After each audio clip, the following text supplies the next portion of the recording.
Assalamualaikum warahmatullahi wabarakatuh. Selamat siang dan salam lestari. Perkenalkan, nama saya Son Haji.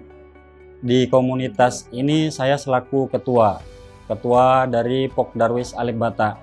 Pok Darwis itu nama kelompok sadar wisata dan Alif Bata itu kepanjangan dari Aliansi Pemuda-Pemudi Bahagia Tangguh. Untuk kondisi dan keadaan di Kampung Beting, Desa Pantai Bahagia, Kecamatan Muara Gembong, Kabupaten Bekasi sangat memprihatinkan, terutama karena terjadinya abrasi yang sangat masif yang terjadi di kampung kami dari mulai tahun 85 sampai dengan saat ini. Impactnya kami rasakan di tahun 2005 itu setiap bulannya rumah-rumah warga yang ada di sekitaran Kampung Beting itu terendam akibat dampak daripada abrasi yang air laut pasang itu sudah tidak terkontrol. Untuk ketinggiannya sendiri bervariatif, ada yang sampai di 80 cm, ada yang 50 cm, dan ini terjadi setiap bulan ketika air itu pasang dan surut. Ketika pasang kurang lebih 5 jam, perumahan atau permukiman warga itu semuanya terendam, dan kami mengalami kering itu dalam 1 bulan itu paling nggak lebih dari 1 minggu. Bahkan bukan hanya itu, abrasi juga menghabiskan ribuan hektar lahan tambak yang ada di kampung kami. Jadi kalau secara sejarah, kampung kami dulunya dijuluki Kampung Dolar. Kenapa disebut Kampung Dolar? Karena penghasilan tambak warga di sini dalam 1 hari itu bisa sampai 1 juta per hari untuk penghasilan warganya. Tapi karena abrasi yang sangat masif membuat tambak-tambak kami rusak dan penghasilan warga juga berkurang. Terkait lingkungan di wilayah kami, ya kami baru sadar, kami baru mulai membuat gerakan di awal tahun 2013. Karena memang abrasi yang sangat masif membuat kami sangat prihatin, baik dari segi ekonomi maupun dari segi kehidupan sehari-hari kami. Karena keprihatinan itu, kami coba buat sebuah gerakan yang kami beri nama pada saat itu adalah Run for Mugo, yang diinisiasi oleh sebuah gerakan yang kami beri nama Save Mugo. Kami melakukan kegiatan Run for Mugo itu, kami berjalan dari kampung kami sampai ke pusat pemerintahan Kabupaten Bekasi sebagai salah satu bentuk demo kami untuk mengetuk hati pemerintah terkait penanggulangan abrasi. Ya, sekalipun masih belum ada hasil yang kami dapatkan dari kegiatan-kegiatan tersebut.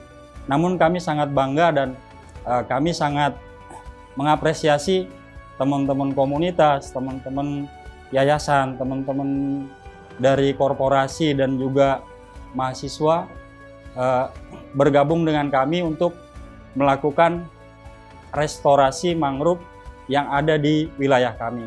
Karena bagi kami mangrove itu sangat penting, dan itulah satu-satunya cara bagi kami untuk mencegah terus-menerus terjadinya abrasi yang terjadi di kampung kami. Abrasi yang terjadi di wilayah kami kurang lebih, kalau menurut pengalaman kami yang kami rasakan, kurang lebih ada 3 sebab. Yang pertama yaitu turunnya permukaan daratan akibat global warming yang selama ini kami rasakan, dan juga tingginya intensitas air yang selama ini kami rasakan. Bahkan setiap harinya kami bisa rasakan ketinggian air itu dalam 1 tahun itu bisa mencapai kurang lebih 20 cm tingginya air, dan daratan kami juga setiap tahunnya menurun kurang lebih 10 cm setiap tahun yang kami rasakan di sini. Dan salah satu penyebab lain juga ada pembukaan lahan baru, karena memang di sini mayoritas adalah tambak, dan tambak itu juga butuh untuk pembukaan lahan baru, pelebaran lahan tambak, dan itu juga jadi salah satu sebab. Namun itu tidak signifikan Tapi yang signifikan yang kami rasakan adalah ya pergeseran tanah yang tadinya tinggi semakin rendah, dan pergeseran air yang tadinya rendah sekarang semakin tinggi. Dari seluruh abrasi yang kami rasakan untuk kampung kita sendiri, kurang lebih 1.800 hektar lahan yang sudah terkena daripada dampak abrasi. Dan itu PR kita selama ini dalam melakukan kegiatan-kegiatan restorasi mangrove. Kita memang tidak bisa mencegah abrasi, namun kita bisa menghambat terjadinya abrasi karena adanya mangrove itu. Dan kita terus melakukan kegiatan-kegiatan penanaman mangrove. Kita selama ini yang kita butuhkan pertolongan, kita ada 4 konsen. Yang pertama adalah segi lingkungan. Ketika kita konsen di lingkungan, maka teman-teman yang ngebantu kita, baik itu dari korporasi ataupun dari yayasan atau dari komunitas, mereka melakukan kegiatan-kegiatan penanaman mangrove.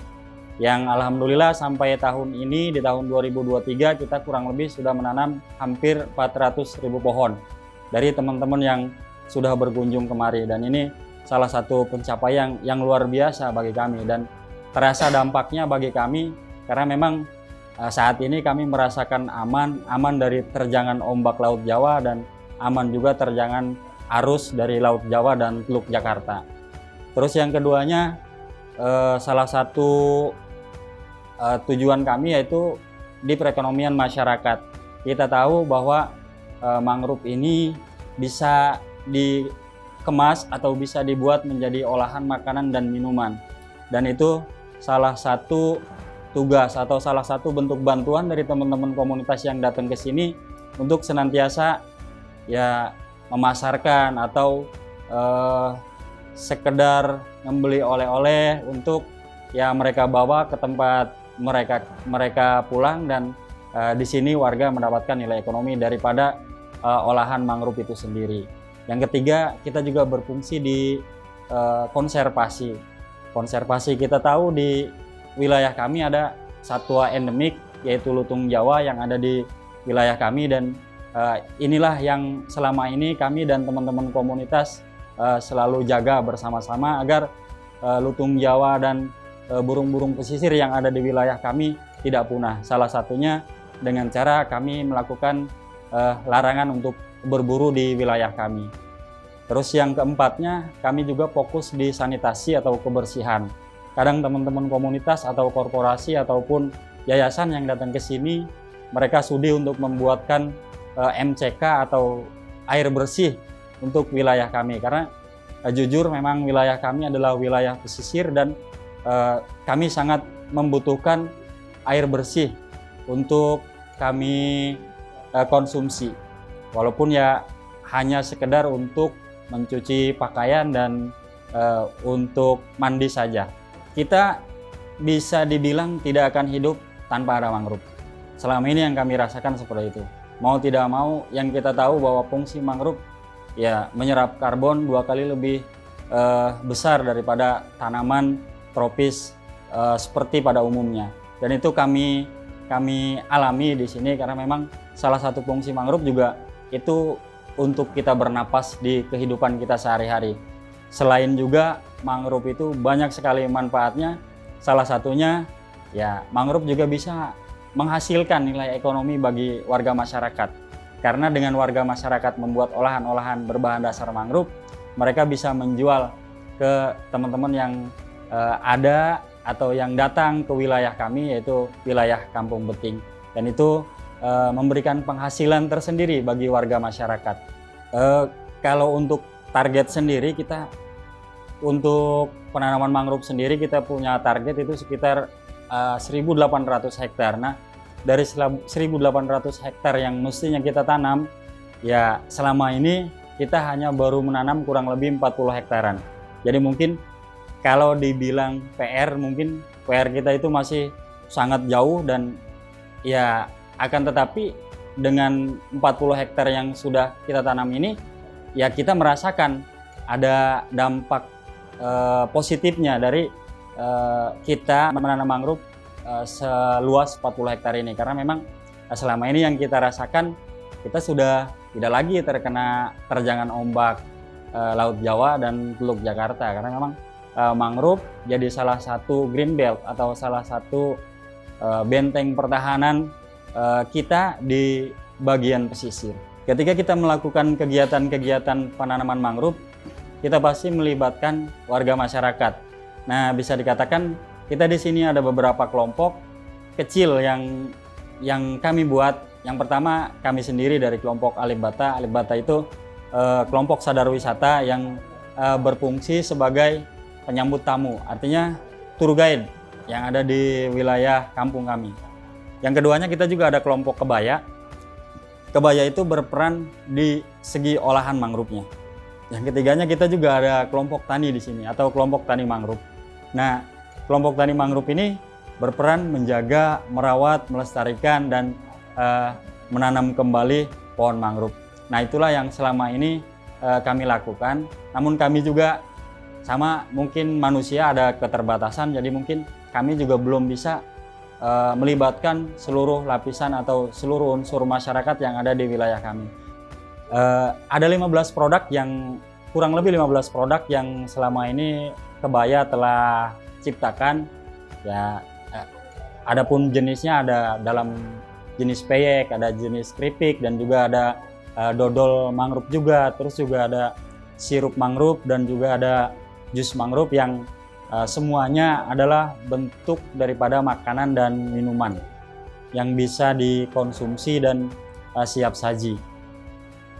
Selama ini mungkin kurang lebih dari tahun 2013 sampai saat ini, mungkin hampir 10 tahun kami dan teman-teman komunitas, teman-teman korporasi dan juga teman-teman fakultas berjuang bersama-sama dalam hal restorasi mangrove dan menjaga lingkungan. Kedepannya ini bukan tidak ada capaian, namun kita yakin bahwa selama ini setiap tahunnya kami selalu ada capaian, sekalipun capaiannya itu tidak signifikan. Akan tetapi itu tidak membuat kami meninggalkan kegiatan-kegiatan ini, dan kita berharap kedepannya akan lebih banyak lagi teman-teman komunitas, teman-teman korporasi, dan teman-teman fakultas yang berkunjung ke kami untuk bersama-sama kita lakukan restorasi mangrove, untuk bersama-sama kita menjaga lingkungan, dan untuk bersama-sama kita membantu perekonomian masyarakat yang ada di. Apresiasi yang sangat dalam dan terima kasih sebanyak-banyaknya untuk komunitas Kejar Mimpi Kabupaten Bekasi yang senantiasa membantu kami dari kerusakan hutan mangrove untuk selalu melestarikan hutan mangrove. Semoga kedepannya Kejar Mimpi ini bisa terus lebih berkesinambungan dengan kami, membantu kami yang ada di sini, dan harapan kami tentu saja apa yang telah kami sampaikan bisa disampaikan ke halayak ramai di luar sana. Dari kami banyak terima kasih dan kami apresiasi sedalam-dalamnya untuk komunitas Kejar Mimpi, mengucapkan salam lestari. Kejar Mimpi Bekasi, pilih hidup, lanjutkan mimpi, atau